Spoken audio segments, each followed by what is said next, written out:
오늘도 예배당에 나와서 예배드리는 여러분들을 축복합니다. 또 온라인으로 각 가정에서 예배드리고 있는 우리 성도들을 축복합니다. 예배의 자리는 복된 자리인 줄 믿습니다. 왜냐하면 예배드리는 바로 그곳에서 우리가 은혜를 받고, 예배드리는 바로 그곳에서 생명이 움트고, 예배드리는 바로 그곳에서 기적이 시작되기 때문입니다. 오늘 저와 여러분이 이곳에서 또 온라인으로 예배드릴 때 삶의 모든 자리에 하나님의 기적이 시작되기를 주님의 이름으로 축원합니다. 저는 요즘 교육관 교육시설 리뉴얼 공사 현장에 매일같이 가요. 낮에 공사가 다 끝나고 저녁 때 이제 공사 현장에 들어가서 기도를 하고 나옵니다. 그러면서 제 마음속에 기대가 되고 설레이기도 하고 그렇습니다. 새롭게 구비되어지고 완비되어지는 이 교육 공간에서 우리 아이들이 뛰어놀고 또 믿음을 배우고 신앙생활을 할 생각을 하니까 제 마음이 막 설레이고 합니다. 며칠 전에 어떤 목사님과 대화를 나누다가 그런 말씀을 나눈 적이 있습니다. 그 목사님 교회도 코로나 바이러스 감염병 때문에 교인들이 예배당에 제대로 오지 못하고, 더군다나 우리 젊은 성도들이 교회에 못 오니까, 아기들 때문에 걱정돼서 못 오니까 아기들이 교회에 하나도 없다는 거예요. 그러다가 지난 주일날 예배가 한참 진행되고 설교를 하는 가운데에 모자실에서 아기 우는 소리가 들리더래요. 그래가지고 가슴이 복받쳐가지고 설교하다 말고 눈물을 그렁그렁 보였다는 그런 말씀을 전해 들었습니다. 교회에 아기 울음소리가 있다는 거, 저는 그게 소망인 줄 믿습니다. 아이들이 뛰어놀고 떠들고 찬양하고 말씀을 외우고 주님의 몸된 교회에서 아이들이 자라가는 것, 이것이 바로 우리 교회의 미래고 소망인 줄로 믿습니다. 그러므로 우리 성도들도 기대하는 마음으로 기도해 주시기를 주님의 이름으로 부탁을 드립니다. 요즘 저는 기도를 할 때마다 자꾸 눈물이 나와요. 눈물이 나올 때마다 주님께서 저에게 들려주시는 음성이 있습니다. 울지 말아라. 그게 한두 번이 아니고 계속 반복이 됩니다. 왜 이렇게 계속해서 눈물이 나오고 또 계속해서 울지 말라고 말씀하시는 것일까? 제가 깨달았어요. 여기는 강 목사 개인에게 말씀하시는 것이기도 하지만, 그러나 우리 교회에, 우리 대림교회 신앙공동체 안에 울고 있는 성도들이 많다는 뜻이겠죠. 그래서 그들에게 울지 말라고 주님의 음성을 전하라 하는 뜻으로 받아들였습니다. 저는 그래서 오늘 이 말씀을 통해서 우리 성도들에게 울지 말라 하는 주님의 음성 들려드리기를 원하고, 또 그 음성을 통해서 위로받고 격려받기를 원합니다. 목회를 하면서 수도 없이 많은 사람들을 만납니다. 만날 때마다 동일하게 느끼는 것, 공통점이 하나 있어요. 그게 뭐냐면 눈물이 없는 인생은 없구나. 다 눈물이 있어요. 시골에서 목회할 때는 서울 사는 사람들을 바라보면서 동경의 눈초리로 바라봤어요. 서울 살면 아무 문제도 없겠지, 세상에서 성공한 사람들이겠지, 늘 행복한 일만 가득하겠지. 그런데 서울 와보니까 똑같아. 다 거기서 거기예요. 겉으로 볼 때는 평탄한 것 같고, 겉으로 볼 때는 괜찮아 보여요. 그런데 속을 들여다보니까 다 마음이 문드러져 있고 눈물 흘리고 있고 아파하는 성도들이 참 많아요. 가정의 일로 우는 사람들이 있어요. 질병으로 우는 사람들이 있어요. 자식들 때문에 눈물 흘리는 성도들이 있어요. 관계 때문에 아파하는 성도들이 있어요. 마음으로 울고 눈으로 울고 가슴으로 우는 성도들이 얼마나 많은지 몰라요. 오늘 우리가 읽은 본문 속에서도 울고 있는 당신의 백성들에게 주님이 말씀을 들려주시죠. 어떤 음성을 들려주시고 어떤 말씀을 들려주셨는가 함께 살펴봤으면 좋겠고, 오늘 이 말씀을 통해서 저와 여러분이 위로를 받고 또 격려를 받고 소망을 품었으면 좋겠습니다. 오늘 말씀을 이해하려면 먼저 15절 말씀에 대한 이해가 선행이 되어야 합니다. 우리 15절을 열어봐 주시고 같이 한번 읽어보겠습니다. 시작. 라마에서 슬퍼하며 통곡하는 소리가 들리니 라헬이 그 자식 때문에 애곡하는 것이라. 아멘. 이 말씀에 대해서 우리가 알아야 오늘 주님이 뭐라고 하시는지를 우리가 이해할 수가 있습니다. 먼저 첫 번째로 라마에서 슬퍼하며 통곡하는 소리가 들린다. 이게 무슨 뜻인가? 오늘 우리는 예레미야 선지서를 읽고 있습니다. 이 예레미야 선지자가 활동했던 나라는 남왕국 유다입니다. 활동했던 시기는 이 남왕국 유다가 바벨론과 전쟁에서 패하게 되었고, 그래서 많은 사람들이 바벨론으로 포로로 끌려가는 그 시점에 이 예레미야 선지자가 활동을 했습니다. 그런데 바벨론이 이 남왕국 유다의 사람들을 포로로 끌고 갈 때에 모두를 끌고 간 것이 아니에요. 명망 있는 사람, 지식 있는 사람, 힘 있는 사람, 권세 있는 사람, 능력 있는 사람, 미래가 촉망되는 젊은이들, 이런 사람들을 포로로 끌고 간 것입니다. 이스라엘 전역에서 포로들을 붙잡아다가 바벨론으로 끌고 갔는데, 그런데 바벨론으로 끌고 가기 전에 그 전역에서 붙잡아들인 포로들을 집결시킨 곳이 라마예요. 그리고 이 라마에서 바벨론으로 끌고 간 것이죠. 그래서 이 라마에는 그 당시 포로로 끌려가는 아들들을 마지막으로 보기 위해서 이스라엘 전역에서 엄마들이 찾아왔고, 그 엄마들이 떠나가는 아들의 마지막 모습을 보면서 통곡하고 애통했다는 것이죠. 그것이 바로 오늘 우리가 읽은 라마에서 슬퍼하며 통곡하는 소리입니다. 이 라마라고 하는 곳은 지역이 어디냐면 예루살렘과 베들레헴 그 중간 정도 되는 마을입니다. 베들레헴이라고 하는 성읍을 넓게 보자면 이 라마가 그 안에 포함되어져 있어요. 그러니까 라마는 베들레헴이다, 이렇게 이해해도 좋을 것 같습니다.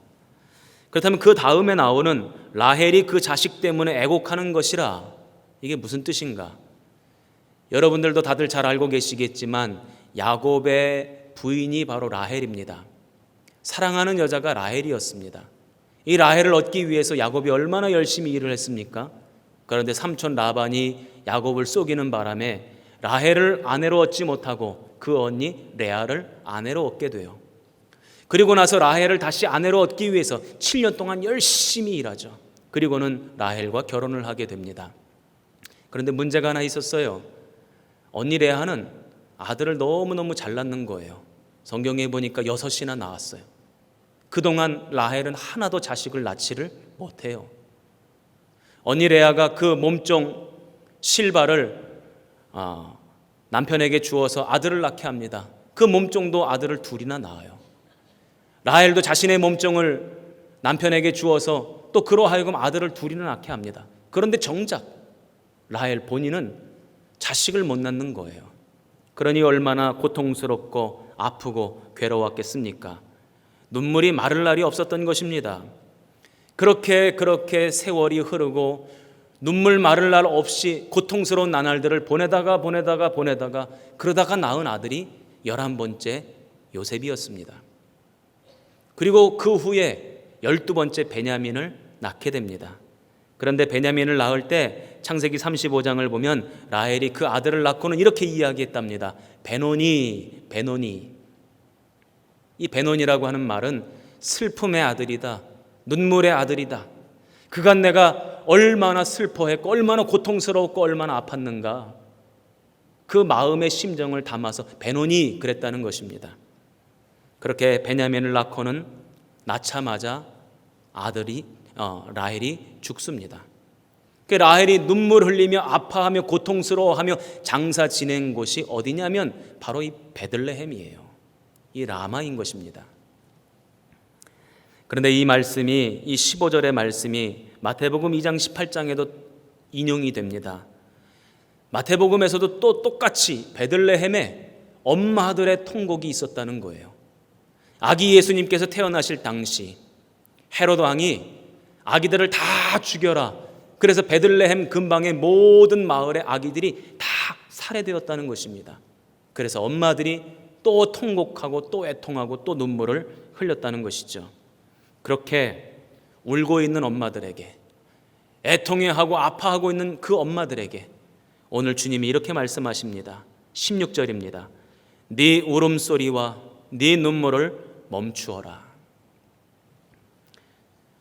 이것은 울고 있는 엄마들에게만 주시는 말씀이 아니라 오늘 이 시대를 살아가면서 남모르게 울고 있는 우리 성도들에게, 마음 아파 울고 있는 우리 성도들에게 동일하게 주시는 하나님의 말씀인 줄 믿습니다.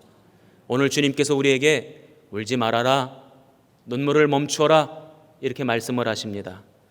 그렇다면 왜 울지 말라고 말씀하시는 것일까? 두 가지 이유를 설명드리겠습니다. 첫 번째는 하나님은 우리가 우는 것보다 웃는 것을 좋아하시기 때문입니다. 지난주에도 제가 말씀을 드렸죠. 하나님이 우리를 영화롭게 하시는 것, 그 내용 가운데 하나가 우리가 하나님의 자녀가 되는 것이라 말씀드렸어요. 그러니까 우리는 하나님의 자녀가 되었어요. 하나님은 우리의 아버지가 되셨어요.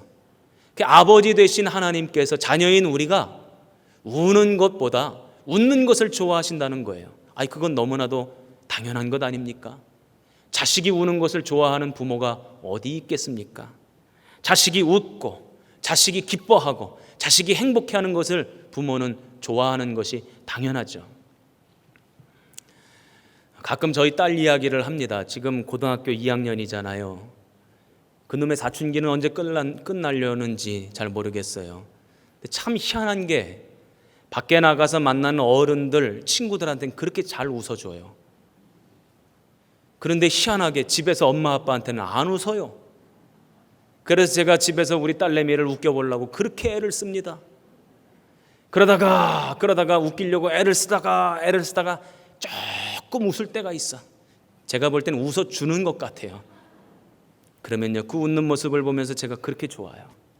행복하고. 그 모습이 그렇게 좋아 보일 수가 없어요.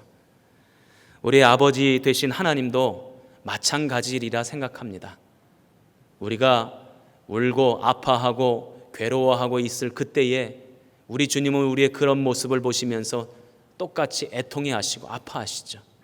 반대로 우리가 웃고 즐거워할 때 우리 주님께서는 우리들의 그 웃는 모습을 보시면서 좋아하시고 기뻐하시고, 할렐루야.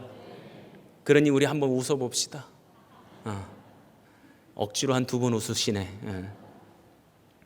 그 웃는 모습을 우리 주님께서 보기를 원하신다는 거예요. 그렇게 웃으며 살다가 행복하게 살다가 하나님 곁으로 돌아오라. 이것이 오늘 우리 주님의 뜻인 줄로 믿습니다. 예전에 제가 사역할 때에 제 밑에서 사역했던 우리 전도사님이 한 번은 저에게 질문을 하셨어요. 질문의 내용이 궁금해서 질문하는 게 아니고 저를 공격하기 위해서 질문하는 것이었습니다. 질문의 내용은 이런 거예요. 왜 목사님은 매번 설교 때마다 은혜의 말씀, 위로의 말씀, 격려의 말씀, 축복의 말씀, 사랑의 말씀, 구원의 말씀, 왜 이런 말씀만 하시냐는 거예요. 하나님은 벌을 내리시는 분이시기도 하시고 징계하시는 분이시기도 하시기 때문에 성도들한테 지옥에 대한 설교도 해야 되지 않겠냐고 저한테 따지는 거예요. 대단하죠? 전도사님이 담임 목사한테 따졌어요. 왜 그렇게 그런 말을 하는가 곰곰이 생각해 보니까 이제 젊은 사역자 눈에는 교인들의 신앙생활이 부족한 부분이 많아 보였나 봐요. 그러면 목사님이 야단도 치시고 책망도 하시고 혼도 내셔야지 왜 맨날 위로하고 격려만 하시냐는 거예요. 그러면서 저에게 따져 묻는 것입니다. 제가 그때 출애굽기의 말씀을 읽어주었습니다. 출애굽기 20장 5절로 6절입니다. 나를 미워하는 자의 죄를 갚되 아버지로부터 아들에게로 3, 4대까지 이르게 하거니와 나를 사랑하고 내 계명을 지키는 자에게는 1000대까지 은혜를 베푸느니라. 아멘. 분명 하나님은 우리가 잘못하면 혼내시기도 하시고 벌을 내리시기도 하시고 야단치시기도 하시고 징계하시기도 하십니다. 몇 대까지? 3, 4대까지. 길어봐야 4대라는 거예요. 그런데 우리가 잘하면 하나님은 우리에게 복 주시고 은혜 주신대요. 몇 대까지? 1000대까지. 그러면 몇 대 몇이 길게 잡아도 4대 1000이 되는 거예요. 그게 우리 하나님 아버지의 마음인 거예요. 저는 그 하나님 아버지의 마음을 알기 때문에 우리 그 전도사님한테 그랬어요. 내가 지옥에 대해서 징계에 대해서 4번 설교하면 축복과 은혜에 대해서는 1000번 설교할 거다. 맞아요. 그게 하나님 아버지의 마음이다.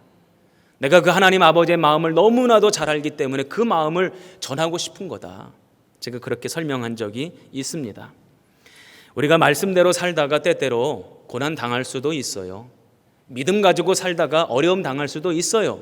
그러나 우리가 고난 당하고 우리가 어려움 당하고 우리가 징계받는 것, 그것이 하나님의 목적은 아니라는 거예요. 우리가 행복하기를 바라고 우리가 기뻐하기를 바라고 우리가 웃기를 바라는 것, 이것이 우리 주님의 마음이신 줄 믿습니다. 예레미야 29장 11절입니다. 너희를 향한 나의 생각을 내가 아나니 평안이요 재앙이 아니니라. 디모데전서 2장 4절입니다. 하나님은 모든 사람이 구원을 받으며 진리를 아는 데에 이르기를 원하시느니라. 아멘. 하나님은 꼭 누구와 같냐면 친정엄마와 같아요. 딸이 시집가서 잘 살았으면 좋겠고 남편이랑 행복했으면 좋겠고 가정에서 늘 웃었으면 좋겠는 것, 그것이 친정엄마의 마음이에요. 딸이 뭐 나한테 안 해줘도 돼, 나한테 선물 안 해도 되고 용돈 안 줘도 돼요, 그냥 가서 행복하게 잘 살았으면 좋겠어요. 그런데 우리 아버지 되신 하나님도 그 마음이라는 거예요. 그래서 우리 보고 울지 말라고 말씀하시는 거죠. 오늘 그 하나님 아버지의 마음을 깨닫고 헤아리는 복된 시간 되기를 주님의 이름으로 축원합니다.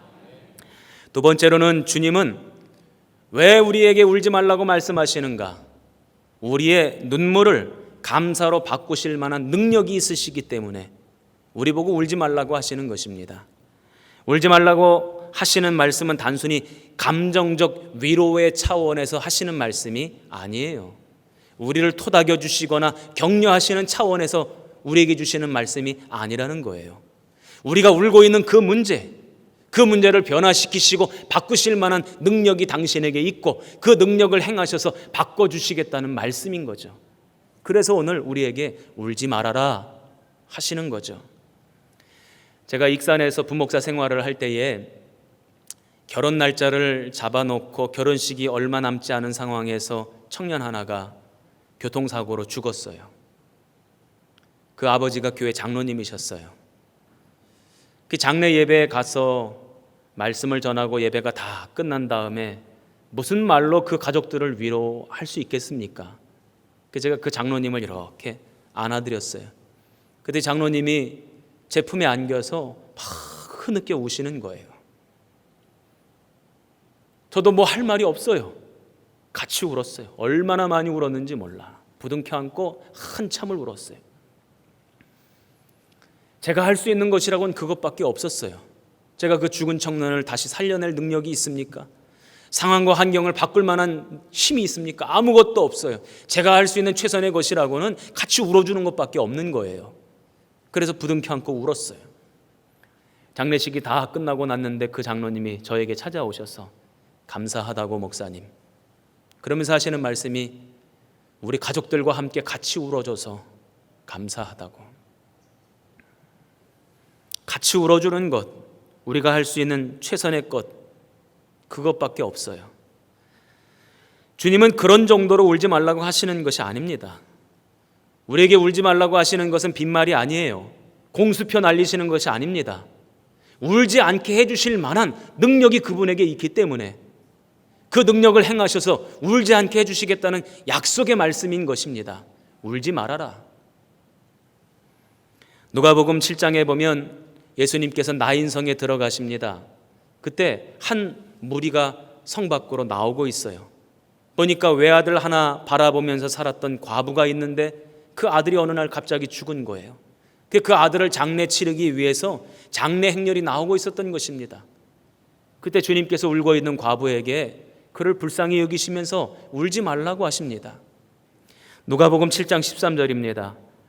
주께서 과부를 보시고 불쌍히 여기사 울지 말라 하시고. 왜 울지 말라고 하셨어요?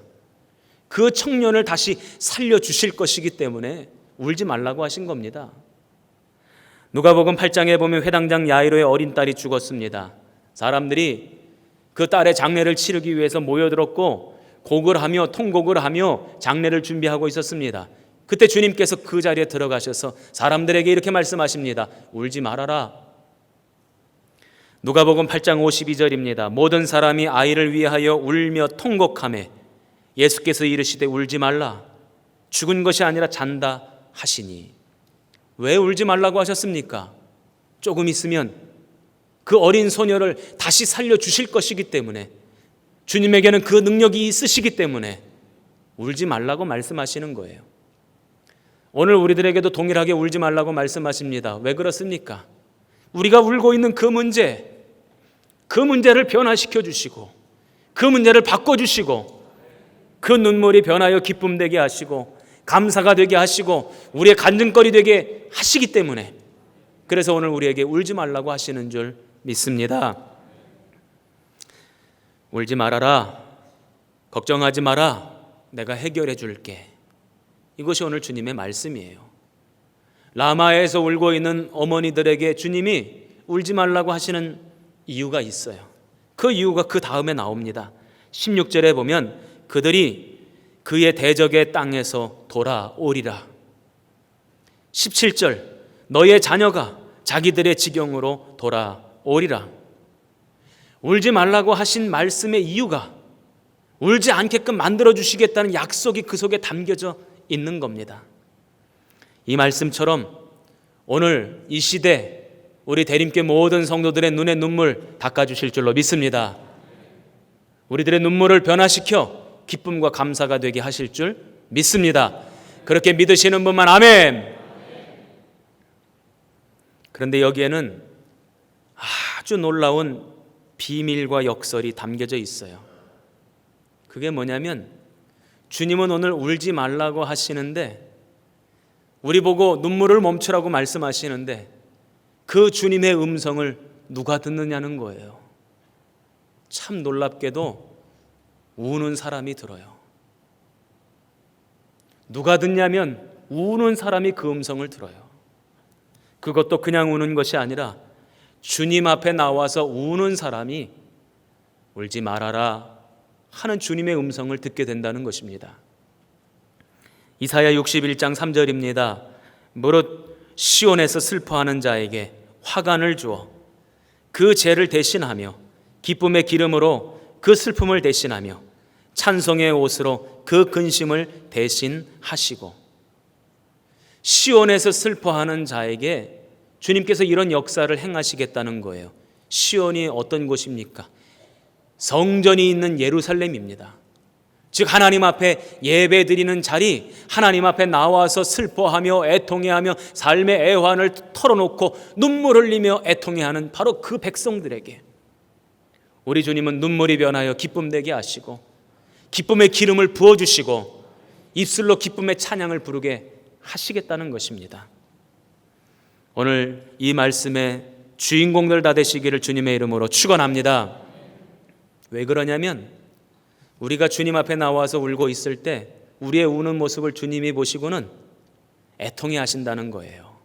더 나아가서 우리의 눈물을 귀하게 여기시고 또 우리의 아픔을 보시고 함께 우신다는 거예요.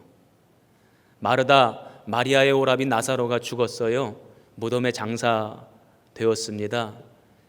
늦게 예수님께서 나타나셨어요. 그랬더니 마리아 마르다가 예수님 앞에 달려나가서 막 우는 거예요.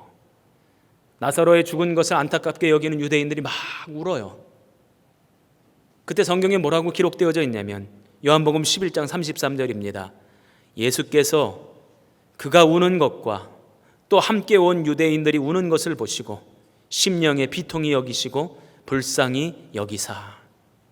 그리고는 요한복음 11장 35절에 예수께서 눈물을 흘리시더라. 주님 앞에 달려나와서 우는 당신의 백성들을 바라보시곤 주님이 같이 아파하신대요. 같이 눈물을 흘리신대요. 그리고는 아파하고 눈물 흘리는 그 성도들의 눈물을 눈물로 끝나게 하지 않으시고 그 눈물이 변하여 기쁨이 되게 하시고 감사의 제목이 되게 하신다는 것입니다. 그래서 나사로를 살려주셔서 마리아와 마르다의 눈물을 기쁨으로 바꿔주신 줄로 믿습니다. 제가 감리교 신학대학교 입학을 하고 나니까 담임 목사님이 저에게 사명을 하나 주셨어요. 그때는 금요 철야 기도회가 있었지 않습니까? 저희 교회도 이렇게 2층이 본 예배당이고 1층이 마루바닥 예배당이었어요. 그러면 금요일 날 철야 기도회 시간이 되면 본 예배당에서 모이지 않고 마루바닥 예배당에서 모이는데, 교인들이 밤새워서 눈물 흘리며 부르짖으며 기도하며 찬양하며 그러다가 새벽녘이 되면 갑니다. 그렇게 밤새 기도하는 거예요. 밤새 기도하는 게 이해가 안 되시는 분들도 있겠지만 밤새 기도하는 겁니다. 그렇게 밤새 기도하다가 성도들이 돌아가면 그때 마루바닥에 앉을 수 있도록 긴 방석이 있었어요. 그러면 저보고 담임 목사님, 네 역할은 다른 사람들 다 기도하고 간 다음에 그 방석 정리하는 거래요. 저한테 그 사명을 맡겨주셔가지고 제가 성도들 다 집으로 돌아가면 이제 토요일 날 새벽에 그 방석을 정리를 합니다. 정리하다 보면은요, 성도들이 울었던 자국이 있어요. 마루바닥에 여기저기 흥건히 젖은 자국이 있어요. 눈물을 얼마나 흘렸는지 그 자국이. 눈물만 흘리는 게 아니더라고. 뭐가 이렇게 많이들 나와요. 코에서도 나오고 입에서도 나오고. 그러면 그게 잔뜩 젖어 있어. 여기도 젖어 있고 저기도 젖어 있고. 그러면 제가 이제 걸레 가지고 그걸 닦고 방석을 정리하고 그래요. 그러면서 금요 철야 기도회 때 이렇게 막 울면서 기도하는 집사님을 보면서 그런 생각을 했어요. 아니, 저분은 뭐가 저렇게 울 게 저렇게 많을까?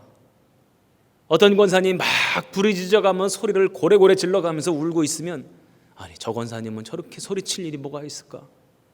얼마나 슬픈 일이 있어서 저렇게 울까? 그 어린 나이에 그게 너무너무 궁금했던 거예요. 근데 그때는 뭐 왜 우는지 몰랐죠. 그리고는 군대 갔다가 와서 본교회를 떠나 다른 교회 가서 교육전도사 사역을 하고 대학원을 마치고 저 강원도로 목회를 나갔다가 익산의 부목사로 갔다가, 그리고는 15년 만에 그 어린 신학생이 담임 목사가 되어서 본교회로 사역을 하러 간 겁니다. 그게 궁금한 거예요. 그때 그렇게 울었던 집사님 어떻게 됐을까? 그때 그렇게 눈물 콧물 뺐던 권사님 어떻게 됐을까? 보니까요, 복 받았어요. 잘 됐어요. 제가 이제 그분들이 어떻게 잘 됐는지를 얘기할 텐데, 그런 동일한 복 받기를 원하시는 분만 아멘 하시면 돼요. 예. 어떻게 잘 됐는가 봤더니 자식들이 다 잘 됐어. 아멘 소리가 이쪽 동네는 좀 작아. 네, 이쪽만 보고 할래요. 집도 새로 졌더라고. 논도 사고 밭도 샀어요. 가정이 그렇게 평안할 수가 없어. 옛날에는 그렇게 골골거렸던 그 권사님이 건강해졌더라고. 제가 그래서 깨달았어요. 아, 눈물로 씨를 뿌리는 자는 반드시 기쁨으로 단을 거두는구나. 저는 이 사실을 우리 성도들이 마음에 새겼으면 좋겠습니다. 그렇구나. 참 놀랍게도 주님은 오늘 뭐라고 말씀하시냐면 우리에게 울지 말라고 말씀하세요. 그런데 여기 있는 담임 목사는 여러분에게 그렇게 말씀드리고 싶어요. 울라고. 대신 하나님 앞에 나와서, 이 성전에 나와서 마음껏 우세요. 그때 우리 주님의 울지 말라는 음성을 듣게 될 줄로 믿습니다. 오늘 우리는 위기의 때를 지나가고 있습니다. 다들 힘들다 그래요. 다들 어렵다 그래요. 너무너무 괴롭대요. 두렵대요. 무섭대요. 위기라고 이야기합니다. 그러나 저는 믿음이 있어요.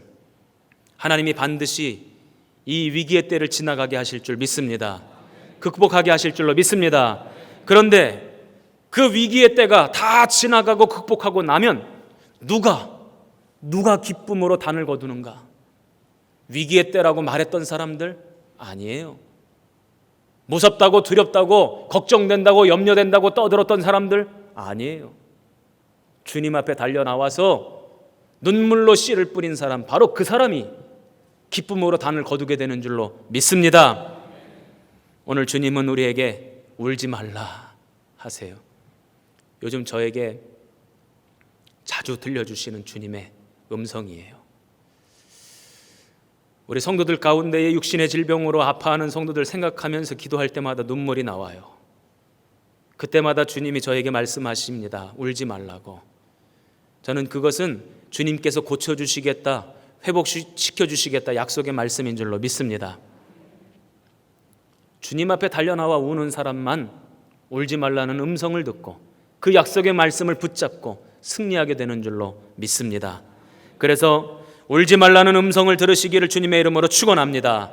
그리고 우리의 눈물을 기쁨으로, 감사로, 간증의 제목으로 변화시켜 주시는 주님을 찬양하는 우리 성도들 다 되시기를 주님의 이름으로 축원합니다.